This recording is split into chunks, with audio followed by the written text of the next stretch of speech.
He's Derek.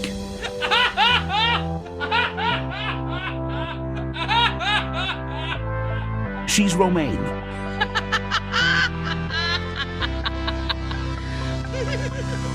This is Derek and Romaine. 2.0, bitches! Oh, Derek, where is the time gone? I feel like it was just moments ago I was talking to you. I know. Well, we're constantly talking to each other. It's basically all we do. Yes. One long blah, blah, blah conversation between these two cackly yak fests. Something like that. Something for like 20 that. damn years. It's been a long time, hasn't it? Woo! It really, Lord. it really has. You know, we're coming to the end right now of our 8th year of our reboot. Yeah. Which is Crazy. 2/3 of the time that we were at the old place. This time, I think, has flown by so much faster than the time at the old place. Don't you agree? I'm going to agree. Yeah, like, it's kind of shocking because I felt like when we were at the old place, we were there forever.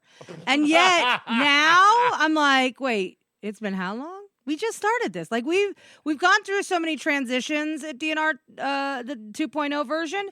But, like, it's really quite wild how quickly the time has passed since we've been doing this and how many different changes we've had over the last 8 years, because we really have grown a lot and changed a lot. But it is it's kind of shocking that the time feels like it has flown by at lightning speed. I don't like it.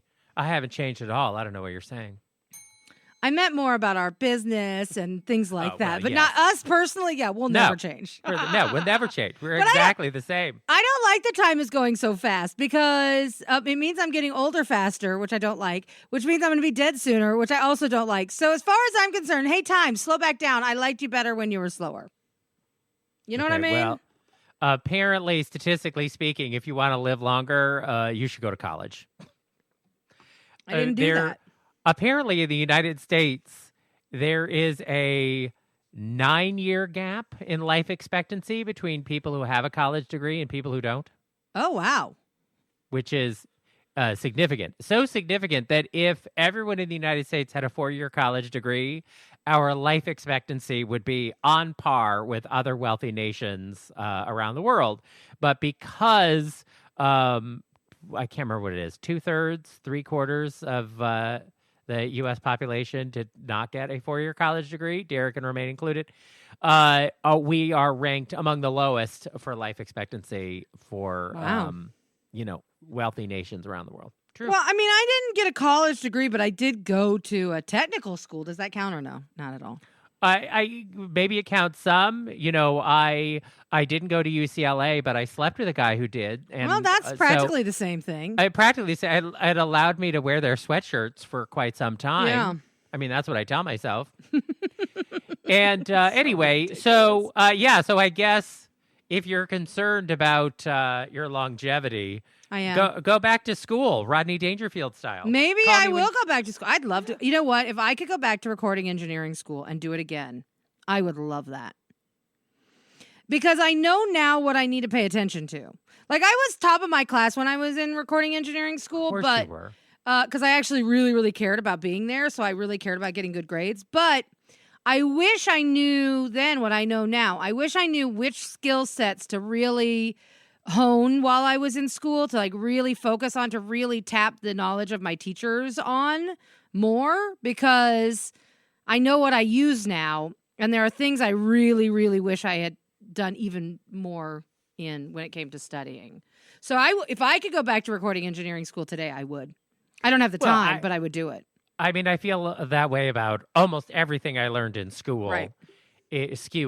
That I would totally do things differently than I did in some ways. But then again, I think, I've gotten this far. I mean, you have. You know, it's tough. It's always tough to say, I would do everything differently, when the reality is what I would really do is I would tell my 14-year-old self to get a part-time job while I was in high school and just buy Apple stock and sit on it And then that would be it. And then I would be able to retire by the age of 30. So that I think really, I mean, I could, of course, go back and tell myself, you really should take some kind of an accounting course or something for when you own a business later. But the reality is the time travel message that I should give myself is buy stock in some undervalued company now that will be of great value in the future. Right. And then live on Easy Street. You know, right before George W. Bush became president, I thought, you know what? I should probably buy oil stock, because the oil companies are going to do really well under George W. Bush, I'm sure, and I could make more money as an investment by doing that. And I was like, no, that is disgusting. Oil is disgusting. How could you do that? And in retrospect, I'm like, why did I have morals and principles? Why indeed? Just because those companies were homophobic and bespoiling the earth, I could have gotten rich, bitch. You could have. I know. Anyway, you know, hindsight is 50-50. So you do what you can. Yeah, you do. And, you know, that's kind of all you can do. Well, but know. In the world of bettering yourself, Romaine. Yes, Derek. And when are we not here? Well, actually, this is not about us, but you know, we watch reality TV shows like Survivor and Amazing Race. Mm-hmm. Big Brother. And I am a big fan of Jeopardy. I do know. And one of the things that has become very hot is people who get coached to be on these shows. I'm sorry, Did you know about this? No. Oh, yeah. First of all, on Jeopardy, there are a lot of people who do like quiz bowls and bar trivia and that kind of thing, and that is really helpful. But because there have been so many mega winners now, a lot of people ask for advice, like how do you get on the show? What should you cram for and whatever else? So people have become very sophisticated about getting on the show and how to prepare and all that kind of stuff. That's interesting. Yeah. I don't think I would prepare. I would want to just be myself and go do it the way I do it. That's what losers say. Like the people who go on Survivor. I'm just here to make friends and have a good time. No, those people. Goodbye. Those people are idiots. Right. I will say with Survivor, that's a bit of a different story. I would actually prep for Survivor, but I would prep my survival skills, how to make a fire, how to cut open a fucking coconut with a machete, like how to. You were going to say coconut. I would study how to make the best shelters and things like I would do things like that. Those are the things I would study before I went on a show like Survival, because those would make my life on Survivor better. It wouldn't even be so much about winning the game. It would just be about making my life more comfortable. Because that I would want to do. So a past winner of Survivor, Adam Klein, he does everyone. He has an audition coaching business, and recently on a podcast, Jeff Probst sort of complained and basically said, you don't need to pay somebody to help you out with getting on a reality show. Okay. But the reality is, you know, Adam Klein coaches people and basically says, here's what the casting people are looking for. Here's what you should say about yourself during the audition tape that you send in and when they're screening you and whatever else, like what to focus on and everything. Because, you know, many, many years ago, we first started doing the show. Romaine and I created, with my ex-boyfriend, Sean, a super slick Amazing Race audition video. Yeah, it was great. And it's on YouTube. It was a cool video. We had fun making it. We had fun. We filmed a bit of ourselves on the road. We went out to Palm Springs. We were doing some shows there, and I had a camera, and we filmed a bunch of stuff while we were there. And then Sean edited it together into a slick video about us and The Amazing Race. We were kind of filthy in it, probably too filthy for The Amazing Race. It's a squeaky clean family show. But even still, we had many contestants from The Amazing Race on the show. And when we showed them our video, all of them said the same thing. This is too well produced. This is too slick. They'll never pick you. Right, which was disappointing because we wanted to be picked. Right, but they're not looking for people, because in this case, what they said was they're not looking for people who want to be on TV. They're looking for people who want to have a good time, who want to see the world, who Right. the trip will be an emotional revelation for them, not people who are conniving to move forward into reality TV or promote their business or any of those other things. Right. And I think we certainly looked like business promoter kind of people, for sure. But we totally just wanted to do the Amazing Race. I did want to do the Amazing Race. But I that's the would be thing, is bad at it, I think. I don't think Amazing Race is my show. I really do think Big Brother is actually the show for me. We could have done the Amazing Race just fine 18 years ago, and we applied. Yeah, maybe. I mean, we do travel very well together. That is true. Yeah. That is one of our skill sets. But you're not the only person I applied to be on the Amazing Race with. I know. I know you cheated on me with other people. I know. It's okay. I don't hold it against you, Derek. Well, I only got the audition phase with Jonathan, and we went to like an open casting in Central Park, where they just had cameras set up, and you stood in line in pairs, like you were waiting to get on Noah's Ark, and then we did a little audition video, and like sent in an application, or whatever. They didn't pick us, but I'm not surprised because they didn't even call us, because when we were there, all of these other people who were in line, there were a bunch of them that looked like they were already on the Amazing Race. They were dressed in sort of a matching outfit. Gross. They had a backpack with them. They Gross. looked like they were already on the show. Okay, that's interesting. And I would just not thought, have done that. Yeah, personally. these people are prepared. Yeah. This was a lark for us, and these people are prepared. Yeah. And so we're probably not going to get on. But then again, I have no idea how effective or successful even that is. Like, does that make you look too hungry? I think it makes you look too hungry doing all that crazy shit, but that's just me. But maybe that's what they want. I don't even know. But that's why I would never do Survivor. I'd be too hungry. I would be unbearable on Survivor if I was hungry. I couldn't do it. I'm hungry all the time. I always want to eat food. If I don't have food to eat, I get real crazy. I like Iris when she's hangry. Oh, God. Girl, she is so scary. Well, then definitely don't do the Amazing Race with her. Oh, I would never do the Amazing. I wouldn't do any reality show with Iris, except if I was on Survivor and they have like the loved one visit, I would want Iris there because she's so competitive. We would never lose because Iris is psychotically competitive.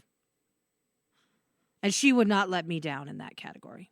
Yeah, I but know then you that. would just shut down because your wife would start getting crazy. Well, you have some kind of IKEA assembly challenge or whatever, You and don't- she would start getting nutso, Oh, and yeah. you would just sit there. Oh, yeah. You don't even know. Iris, man, is she competitive. Like, people think Iris is so sweet and nice until you start seeing the competitive side of Iris. And then it is ugly.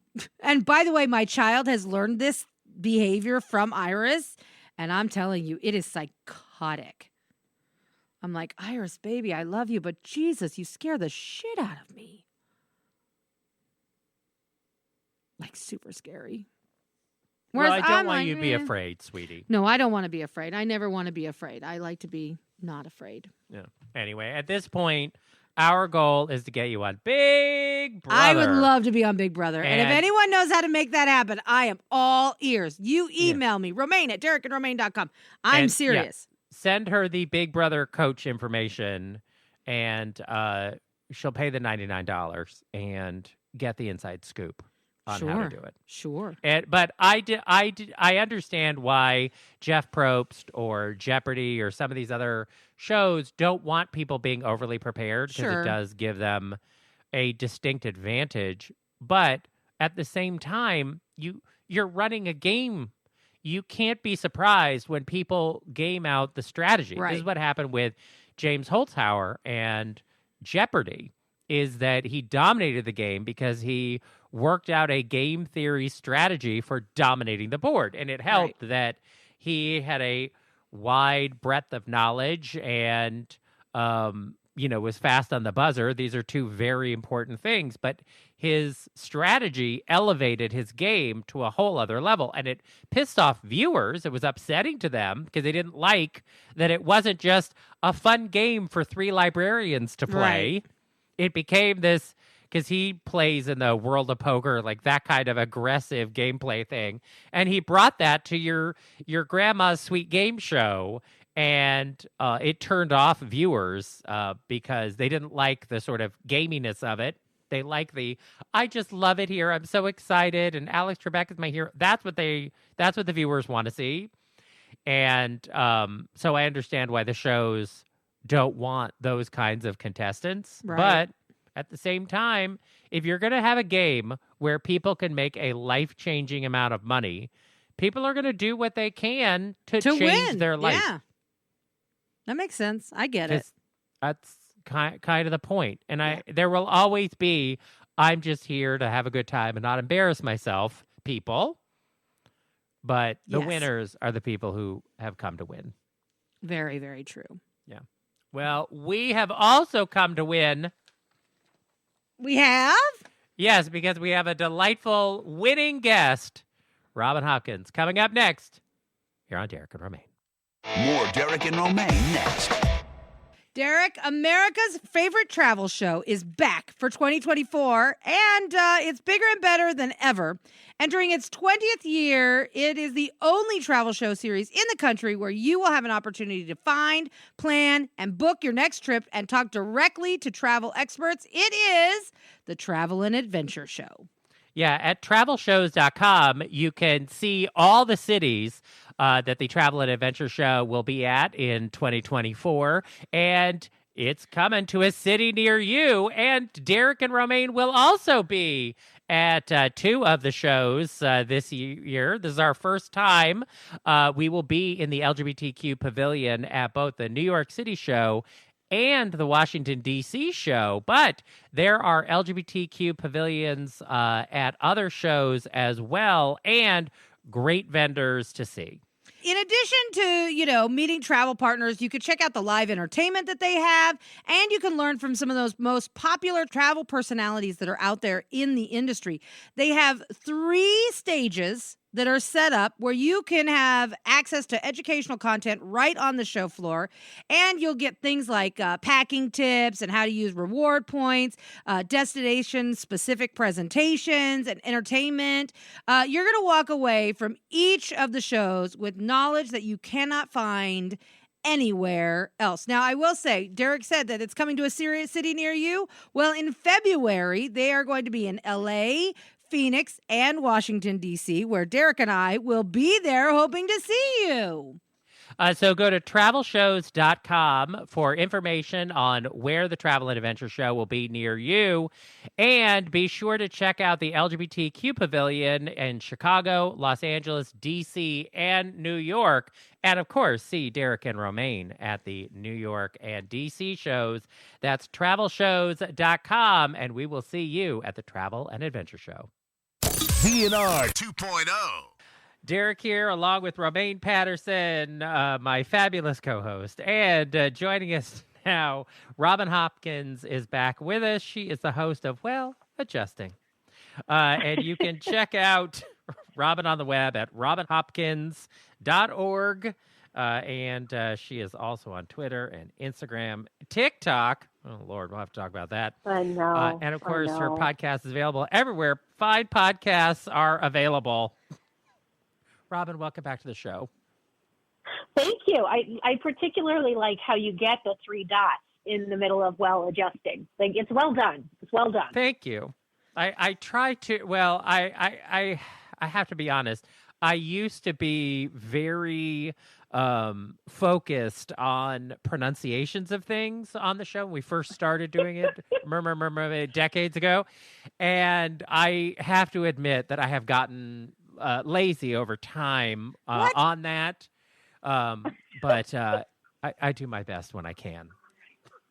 I thought you were going to say that you didn't like the 3 dots, the ellipses, and I was going to say, well, then we're going to have a problem because I'm an over ellipses user. I am too. No, I love it. I am a big believer in as a writer myself. I'm a huge believer in over punctuating. I want people when they read it to hear it in their head exactly the way I am saying it in my head. And so I want extra. There's never enough exclamation points or ellipses, commas, semicolon. Like I pile them all in, and even if you think there's too many, put one more question mark in there. Yeah, like I'm with you. I'm a big believer. Some might say we're a little controlling, Derek. Some might say we're just a little controlling. What? Well, maybe. But as a writer, you're trying to convey what's the rambled contents inside your head, right? And it is true. And so you have to be as specific as possible for people to get exactly what you're saying and exactly the way you're saying it. And one of my favorite things, says a lot about me, I'm sure, Robin, is I love a question mark and exclamation point together. Oh, love it. Love it. That is, to me, the punctuation sweet spot. That's virtually everything in my life has a question mark and an exclamation point at the end of it. Like everything. Just assume. That's how I feel about everything in life. When I wrote my book, our publisher was like, he goes, I love exclamation points as many as much as the next guy, but you have, and it was like some insane number of exclamation points. He's like, we're going to need to trim those down. I was like, fair point. Nah. I love an exclamation point. I love an ellipses. I will use them all the time. So I'm with you, Robin. But your publisher will stop you. No, I won't let them. No, I'd say, sorry, no. This is the way it's got to be. This is how I talk. Everything is loud. Oh my God, we're like three loud, controlling people. This is a great conversation. It's like I'm like loving it. Yeah. I don't think anybody listening would be surprised by this turn of events. But that's part. I think it is part of doing even an audio program, because in that you can provide the kind of shading in what you're saying that all of this punctuation does for you in writing. Hopefully, it's true. I mean, if you're good at it, I guess, right? If not, it's a little like an instruction manual. I was walking to the store to get some eggs. Nobody wants that. No. I don't know. I find the overdone podcast voice thing to be. It wears me out. I just feel like, I have to take to my bed. I have a fainting couch. It's too much for me. I find it overwhelming. It is. It's too much. It's just have a personality. I don't know what you're trying to. It's like a newscaster voice. I don't know. Yeah. No one talks like that. Why are you doing that? Because someone somewhere told them that that's the way they should talk, and then they all listened, and now it's horrible. Yeah, that is true. It is really true. And we need to bring back Walter Cronkite. I mean, I think he's dead, but, I guess he had a good run. So zombie Walter is what you want? I mean, if he can deliver the news in just a regular voice, then yes. Okay. Or actually deliver news. We've lost news entirely. I mean, I have us all kinds of off track with ellipses and Walter Cronkite, but I mean, I think we knew this is how this was going to go. Yeah. Of course. Absolutely. Let's talk about the absence of news. Where did it go? What happened? Well, there's no real 24-hour news cycle. No. I think that news and nutrition have gone to the same place, which is the candy and the processing and the candy are so much more enticing that you're not getting at the root of why you eat. We're no longer at the root of why we should be informed. Right? Like the whole purpose of news and information was to make us smarter and more informed and give us the opportunity to make better choices to move forward and progress in life. And just like eating is supposed to just keep you alive and not be this constant bombardment of your pleasure centers. But that's exactly what news has done. So when you go down the snack aisle at your supermarket, it basically is like what is passing as news and information these days. Interesting. I mean, the worst part is that everyone thinks they're informed, but really all that the news is a bunch of people's opinions trying to tell you what it could be or what it might be versus actually the facts. You know, it's like, it's unbelievable to me. It's exhausting. Believable at the same time.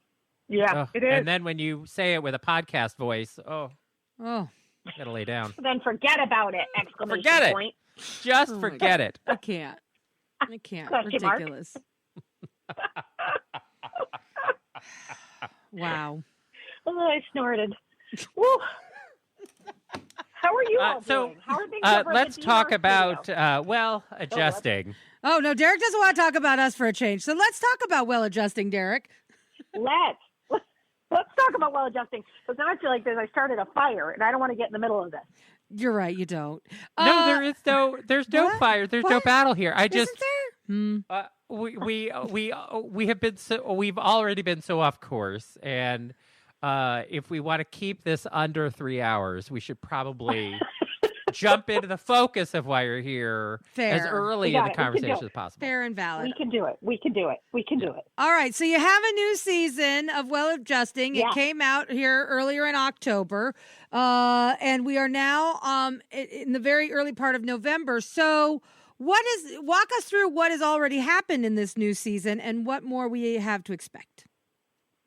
Well, we kicked things off with Mina Starziak. I don't know if you know her. She's an HGTV lady from that show Good Bones, where her and her mom, renovate houses, I don't know, from the Midwest somewhere.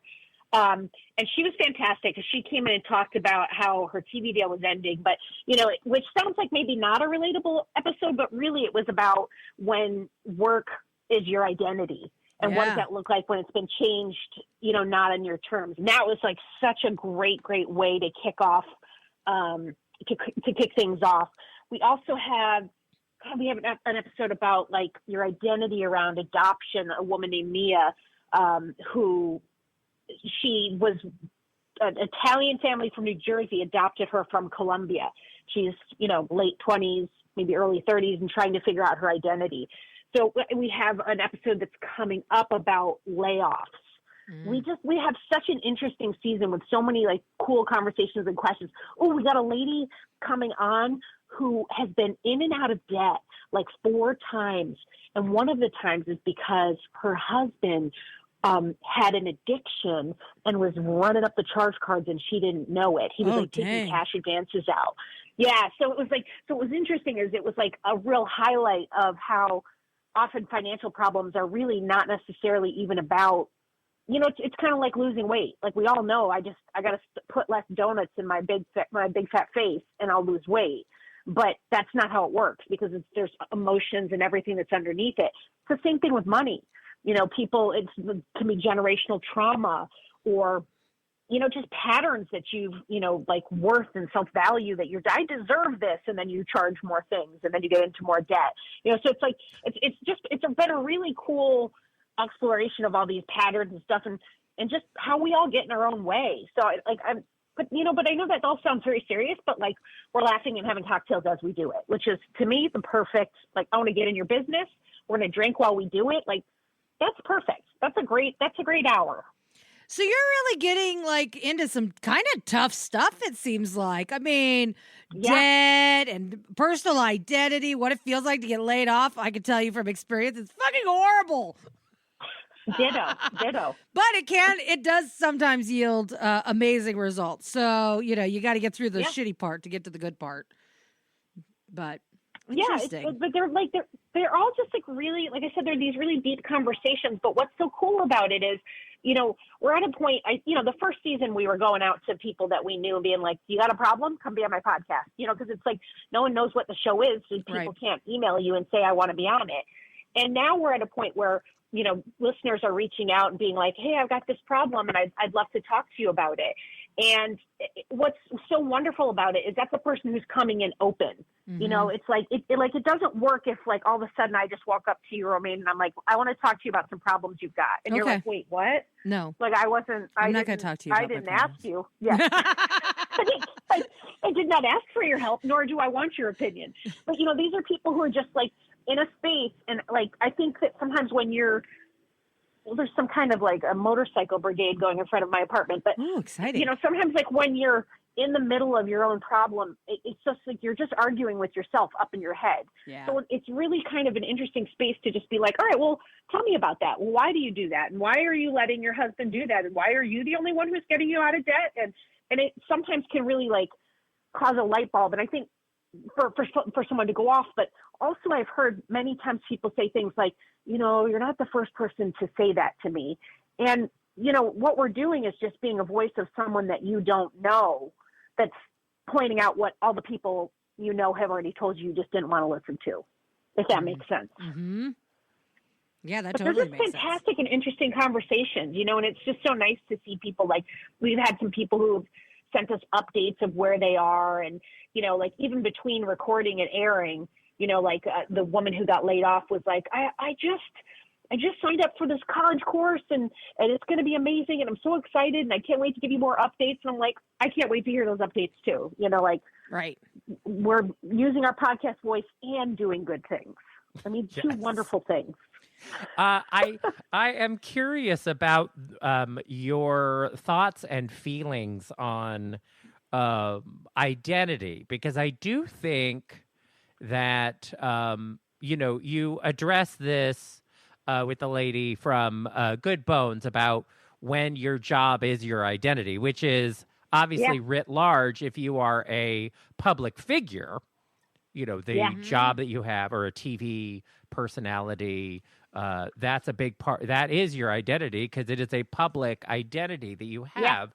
And when people do lose long-term jobs, there is a lot of their identity and their friendships and everything else tied up in their job. Mm-hmm. But one thing that I think that that social media has done is that basically it has leveled the playing field on the concept of a public identity. You are not you don't have to be on TV to have a public identity. Yeah. Social media gives everybody a public identity.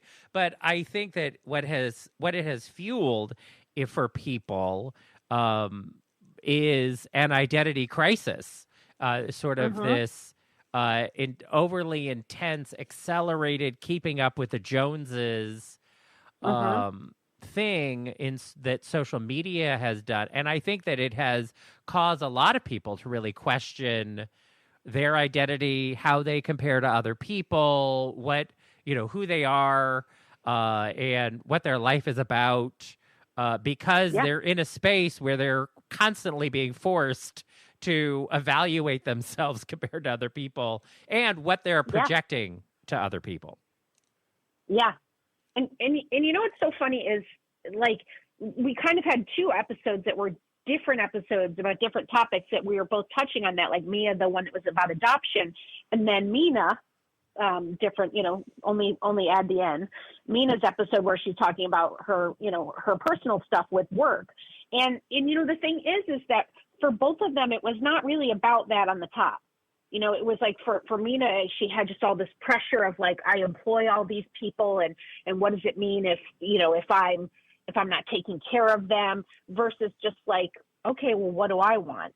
And for Mia, when we're talking about adoption, she was fighting this whole thing of like, am I Colombian enough? I'm too Colombian, or I'm not enough Colombian. And she just never felt like she was connected to her racial identity, as well as the deeper side. And she like loved her adoptive family and was raised in this loving and wonderful home, but yet stuff still came up about who she was and what that means to be who she is, or what she perceives. But none of that's the surface. What's underneath it, and what can you love about yourself, and why do you care what the people on social media say about you, or what you look like, or it's like, so it's such an interesting conversation about what's underneath the surface question. Right. Well, and to me, a big part of what is interesting about a conversation about identity is, for those of us of a certain age, no names, identity politics was a big part of the sort of movement for social change. Identifying yourself publicly in some kind of way, as a gay person or in a community of color, as a woman, this kind of aggressive statement of this is who I am in relationship to this community that I'm a part of. And younger people have rejected a lot of the sort of identity politics stuff that the previous generation had done. But even still, they can't get away from questions of identity because they still have to evaluate for themselves who they are, what they represent, like what the core of them as a human being is. And absent these other identities or the way that society is perceiving you, who are you within that? Yeah.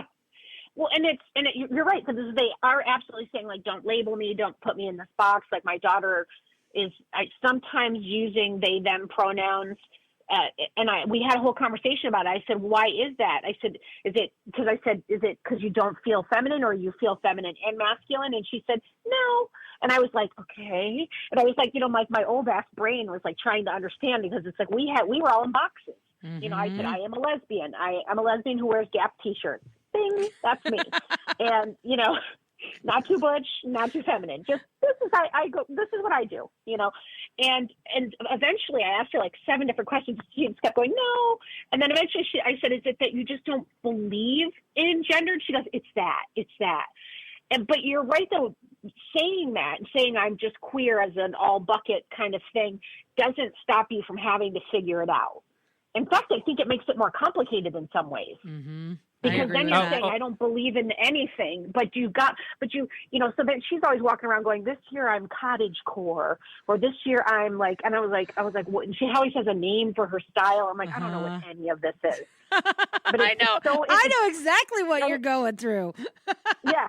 I'm like, so what is it? I'm like, so we're wearing big pants now. I was like, it's big pants core, right? She's like, no, Mom. Like, all right, I don't know, whatever. What I find interesting is that, easier. is that a previous generation, what they did was they said, I am a woman, for instance, but I reject what society is telling me a woman is supposed to be. But this current generation, I feel like, is saying they're throwing out the whole baby and the bathwater. Right. They've sort of reversed it. Is that because I don't like what society says about women, instead of changing society's perception of women, I'm just not a woman. I'm not identifying as a woman, which is awesome. Right, but it doesn't resolve the issue. Well, of course it doesn't. No. What the systemic problems are around gender or race or sexuality. No, all it does is move the ball and confuse the right. Like, it's like, but now you've also confused us too, like the older left. Like, Jesus. I want to support you, but can you please tell me how? Like, just tell me how. I'm like, I'll show up, but just, I can't call you out. I can't say that, it's like, and then I feel like an old fart. And then I also feel like, I'm a bad liberal, because I'm like not saying the right things, but I'm just like, I don't even know what to say anymore. So I'm just like, okay. Like, girl. All right then. You are preaching to the choir on this one. Derek will tell you, when my daughter went through the 9,000 pronoun changes, I just got to the point where I just used them all interchangeably because it was too hard to keep track of what pronoun we were using on any given day. Like Tuesday, it was she, her. Wednesday, it was he, him. Thursday, it was they, he. Friday, I was like, no, we're just going to use them all. And it drove my kid crazy because she was like, Mom, why can't you just keep track of it? And I'm like, because it's changing too fast for me to keep up. Yeah, like, listen, I got laundry to do. I can't. Thank God, though. I asked my daughter, I said, do you need me to do that? And she goes, no, it's fine. And I was like, oh, thank God. But now I'm so worried that everybody thinks I'm like some Republican lesbian. So anytime I talk to the school and they're referring to her as they, them, I'm like, just so you know, she has told me we're okay to call her she. And I'm like, why am I explaining this to some 27-year-old at a charter school? I'm like, this is outrageous. What's happening in my life right now? Girl, I went to pick up my child from school recently, at the end of last year, because they had to get a drug test because their friends had pot. And my child luckily did not or was not doing that. But I was like, oh, my God. I get to the school I go to the front desk where you meet the security lady, and she's like, what's your child's name? And I'm like, my child's name is Romy Patterson. And she goes, type. I don't have a Romy Patterson in the system. And I was like, oh, that's right. How about Callum Patterson? Is there a Callum Patterson in there? Type. Oh, yep, there's a Callum Patterson. Great. Where is they? Where are they? Where's my child? And they're, kid. and the woman's like, you got to go to the principal's office. I'm like, great. But like, honestly, I didn't even know the name of my child at school because she had changed her name legally in the school system. Didn't even tell me. I was like, Romy, next time. Excessive. Can't you just put like a prefers to be called column? You still have to use the given name. Well, and Romy is a nickname I don't know. for her real legal name, which is Romaine. So it's like, it's so complicated. I'm like, I'm not picking you up ever again. That's the moral of this story, Romy. You change your name. You don't tell me that you've changed your name inside the school system. I look like an idiot that doesn't even know my own child's name. But, thank you. You know, meanwhile, the security guard is letting you in. Like, yeah, no problem. Yeah. Like you're like, But that's I appreciate that the schools are trying to create safe spaces for the students to sort of try these things out. But I agree, there has to the way that they are managing that is very ineffective because, as you all know, the schools basically now are prisons. Random strangers just can't wander in or whatever else. You need 9 passwords to get in. And when they create an internal security layer, like changing the name of your child without telling you, they have to create some kind of outside access thing where, because you haven't changed, you still should have some kind of access to the school system. So they can't, if they're going to shift the sands, which is fine, they can make I support this safe spaces thing at the school, but you have to create a system that does not create chaos. Right. Like if my child changes their name, just send me an email. Romy Patterson has changed their name to Callum Patterson. Okay, fine. Whatever. Well, but they do that because if you don't want to know that your child is transgender or whatever, they don't want to create a negative situation. But even still, for that I don't even know my own child's name. But the problem is that it's one thing of how they want to internally deal with your child, right? But they should be dealing with you separately, right? But this is I think what is fueling the anger, like it's on the right of these like parents' rights groups or whatever, that they're homophobes and transphobes. They're a nightmare, but they're getting average people signing up with them because of exactly the thing that Romaine faces of like, oh, this is badly managed and I find it irritating and I don't like it. Right. Yep. And so then all of a sudden you're fighting common cause with these transphobes. It's like, well, that's not what I want. What I want is a clear system in place that can create this safe space, but also make it so I don't need 9 forms of ID and some kind of guess of who my child is now in order to unlock the door of the school. Yeah. Oh, it's crazy. It is crazy. And like you said, it's all of a sudden, like I want to turn to the whole right and be like, no. We're not friends. I'm merely saying you have a small point in this little sliver of an area, and I don't really even want to be that connected to them. That's exactly. all. Yeah. So this is where, unfortunately, parents like the two of you then have to press for change at the school that is a positive change that undercuts also this argument from the homophobes and transphobes that are coming after us. Ugh. It's I exhausting. was just reading.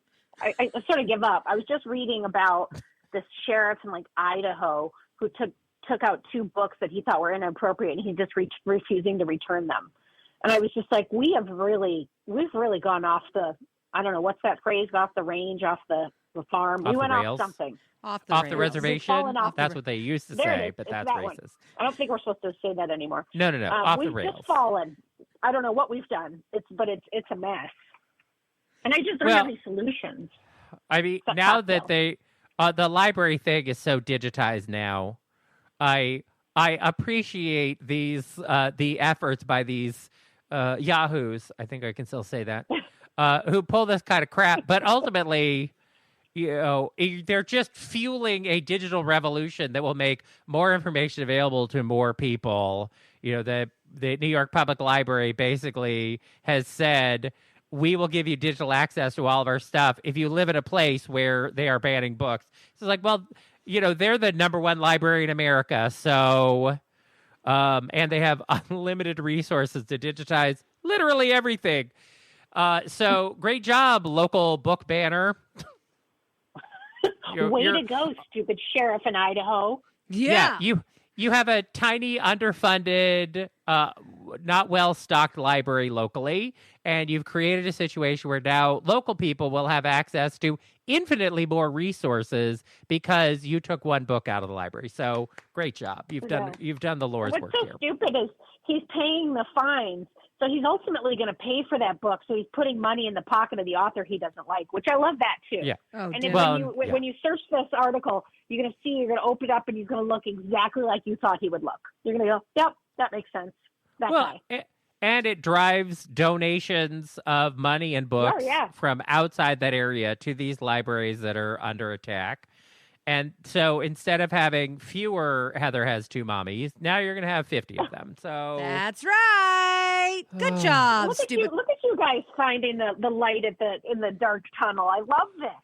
Well, it's just annoying that we have to keep constantly going after this stuff because I know. It's if you give up even an inch, they crawl right in there. They only have like 3 issues. So they just keep coming at those 3 issues over and over and over again. Mm-hmm. I guess our tent is too big and we got too many issues and we wander around and then we don't focus on anything. And then we're just like playing whack-a-mole, and they are just like hyper vigilant on being homophobes, right to life first and keep your guns. That's it. That's it. That's all they care about. And I don't think we can figure out even a single priority that we want to focus on. We're like, well, there's I so want many. Everyone's priorities first. We got to pick some. I mean, I suppose. I really think it has come from, an older generation of gays and lesbians are thrilled with the legal protections that we've accomplished. Oh, yeah. And so, because we muddled along just fine when it was a lot worse. So now... this is significantly better, so it's hard to get animated and upset about it. And the younger generation doesn't even care. As Fran Lebowitz said, the gays now are the new squares because all they want to do is join the military and get married. And the younger generation is not interested in these very square notions of these rights that we fought for anyway. So as long as we can file our taxes jointly, which is what we care about, and when our partner dies, we'll be able to get their pension. Yeah. What else do we care about? Yeah, that's true. That is really true. So my wife and I are not officially married. We're domestic partners. And I told my accountant, who was, of course, some like Republican who just cares about the money. And he's like, I said, I feel a little bad that I'm not, we're not married. And he goes, why? And I said, because, I was very vocal about I want this right for us. And I was fighting for the right. I said, now it's here. I just want to make more in our taxes. And he goes, listen, you're getting back at the man right now by getting more money back in your taxes. Mm-hmm. And I was like, I like where your head is at. And then I said, well, what about, Social Security? He goes, you wait until your kids are in college. He goes, and then you two get married. And he said, until then, when your kids are 18, they would get your partner's Social Security. So you're covered there. But as soon as they're 18, he goes, that's when you guys get married. And I was like, well, that's really interesting. I mean, it's definitely a workaround of the system that I'm continuing to do, but it's interesting. I mean, listen, sometimes you got to get a little creative. Sometimes you got to do things, the way that makes the most sense. I get it. Yeah. Well, I always feel like my dad was a used car salesman, so I'm always going to be like, "What's the angle here? What are we thinking here? How can we work this?" I love that. I remember when he gave me a car. He gave me like some old Beetle, and I came home and I told my mom about it. Because they were divorced. And I said, "Mom," I go, "It's a great car." He said, "Just only one family, drove it out in the country." He said, "It was a really great." And she said, "Oh my God, is he still telling that story to everyone?" And I was like, "Oh, apparently, including his daughter." Oh. Like, this is great. This is great. So now we're already short on time, but I do want to talk to you about your high school reunion because I have strong feelings about high school reunions. Apparently, so do you. I still have not gone.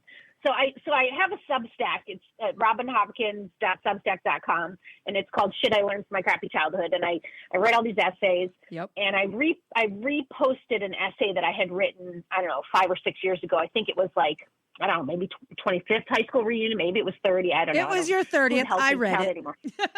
Okay, thank you. You're welcome. So I reposted it, and the feedback was so amazing. I sort of felt bad the second time because I just got all these heartfelt emails from people that I went to high school with, like, "You weren't a loser, and I didn't think you were mean." And I was like, "Oh crap!" I was like, "I just needed content."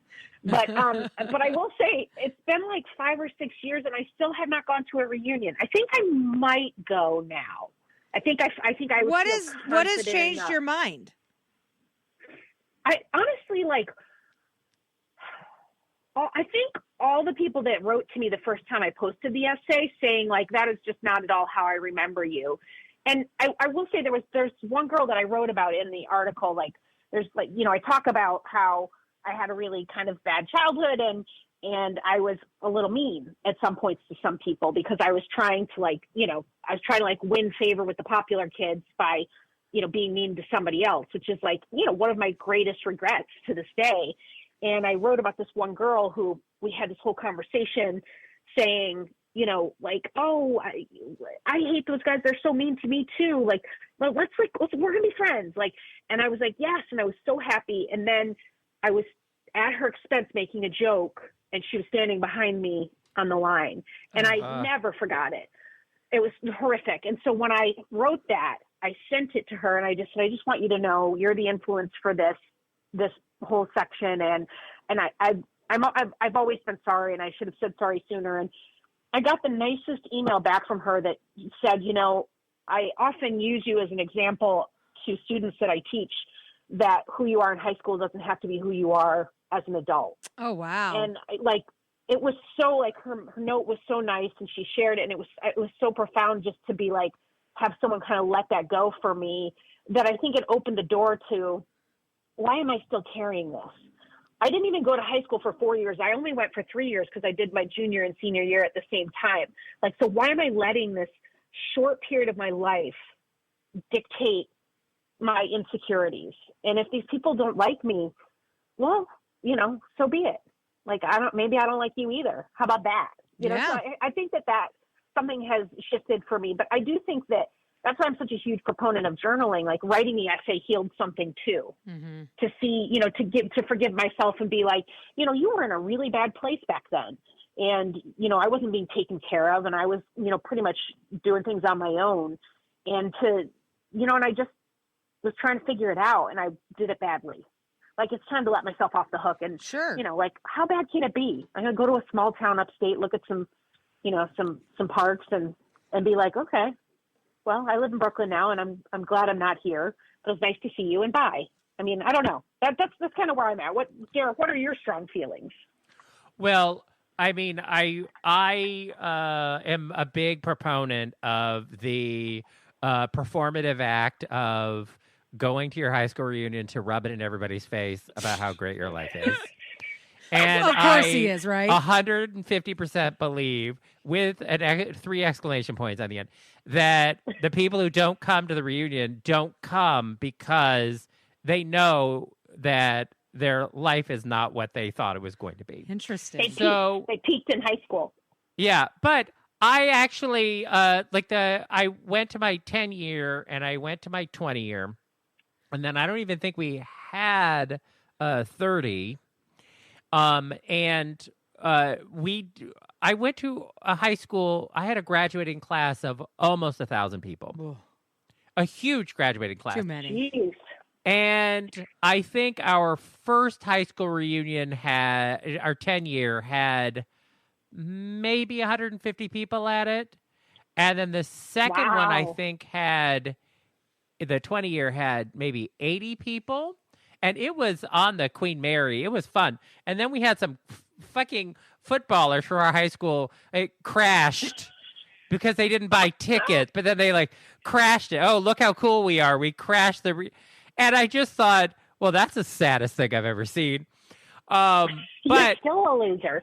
the real thing is for me is that a lot of the people that I want to see didn't go, and I really would only want to go because I would want to see the people I hung out with and that I had a good time with, and I did see a few of those people, but a lot of people came and their lives were very sad, and I just thought, ooh, this is sad. But I mean, I had a good time, so that's just that's how it is. I only cared that Yeah, I look good. I had a hot date, and I had a good life, and so that was it. And I was able to like walk away. But now the internet is good for that, and so there's not really a point in going. But I do wonder if, as people get older, they will want to go to an in-person reunion because it will be their last opportunity to see people.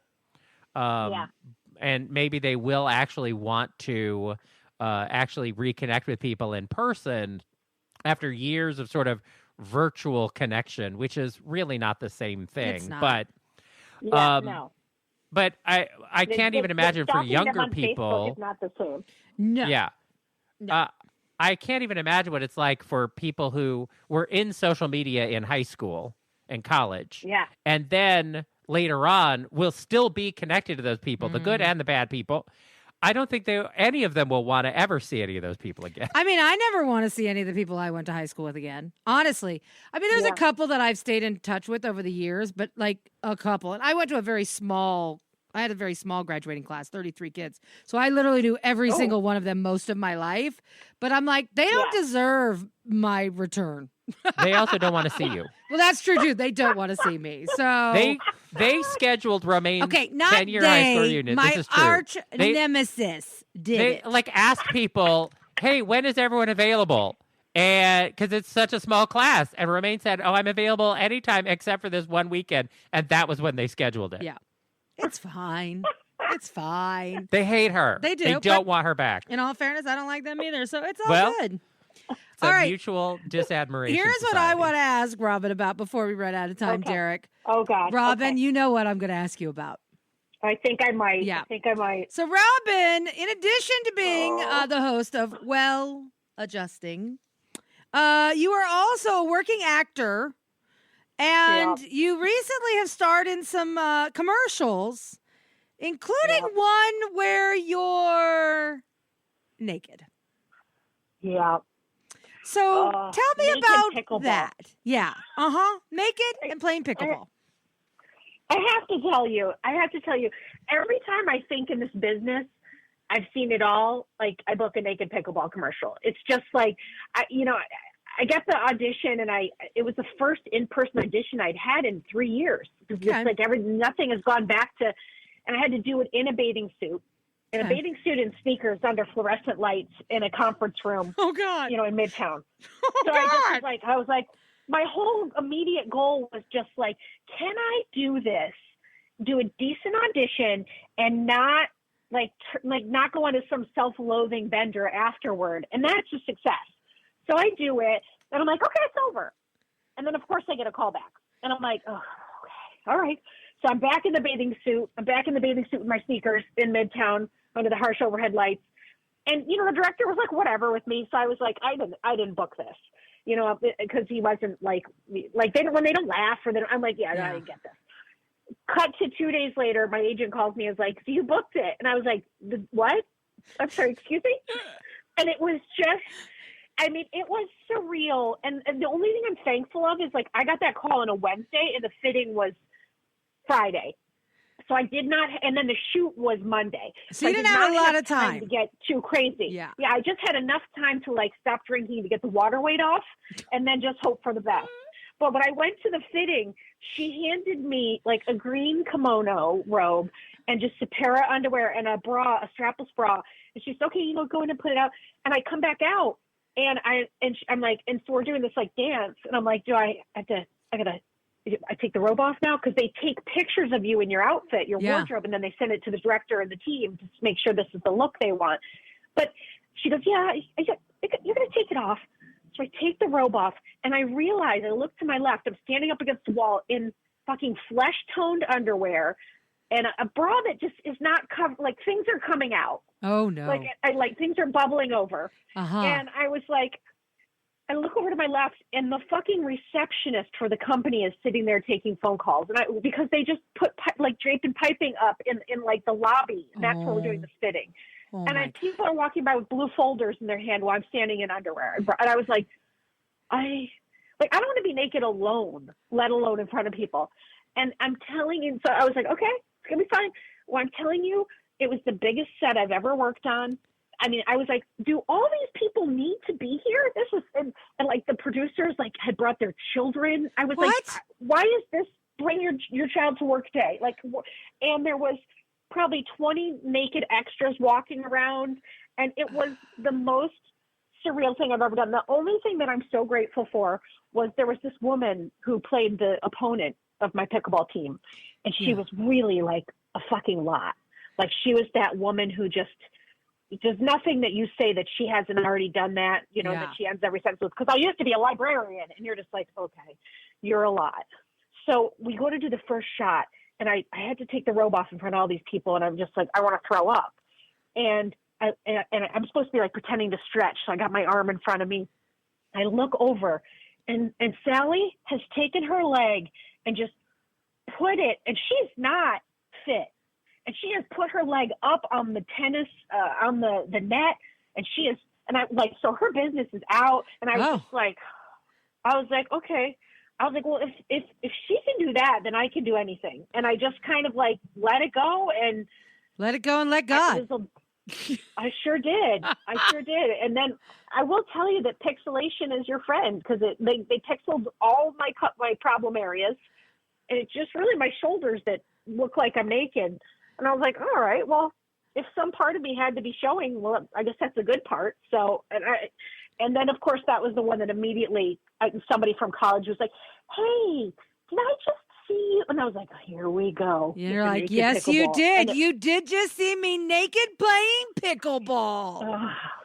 Robin, this is what I love about you, is that you literally will take a job where you're playing naked pickleball. Because I was like, all right, we're doing it. We're going to do this. We're doing it. Don't think about it. Just move it forward. And then like the moment where I have to take the robe off was like, I was like, Très jolie, Coco. It was like, I was like, but then I did it. Oh my God, I love you so much. That's amazing. My God. That's amazing. Yeah. That is exactly what I expect to hear from you. I know. It was like one for the memories of like, I can say I did that. Right. I can say I was standing in some park in Westchester in my brown underwear while 100 people stared at me pretending to have diabetes. It's just, it's just the way that it is. This is my career, if I'm going to call it that. It's amazing. It's amazing. And it's one of the many reasons why we love you so much here on Derek and Romaine. Oh my God. Well, I love you guys so much too. And I love you for always welcoming me back to your amazing show. Absolutely. We hope everyone checks out Adjusting. Available everywhere you get your podcasts. Our thanks to Robin Hopkins for being with us. Be sure to check her out on the web. Also, robinhopkins.org, and playing naked pickleball on a TV near you. Robin, thanks so much for being with us. Thank you, guys. Thank you so much. Well, there you have it. The end of another perfect episode of Derek and Romaine. And if you want more great fun, go to dnrstudios.com and subscribe to get our show every day. And don't forget, for DNR Plus subscribers, you can use the DNR Cast app for iPhone, available now in the App Store.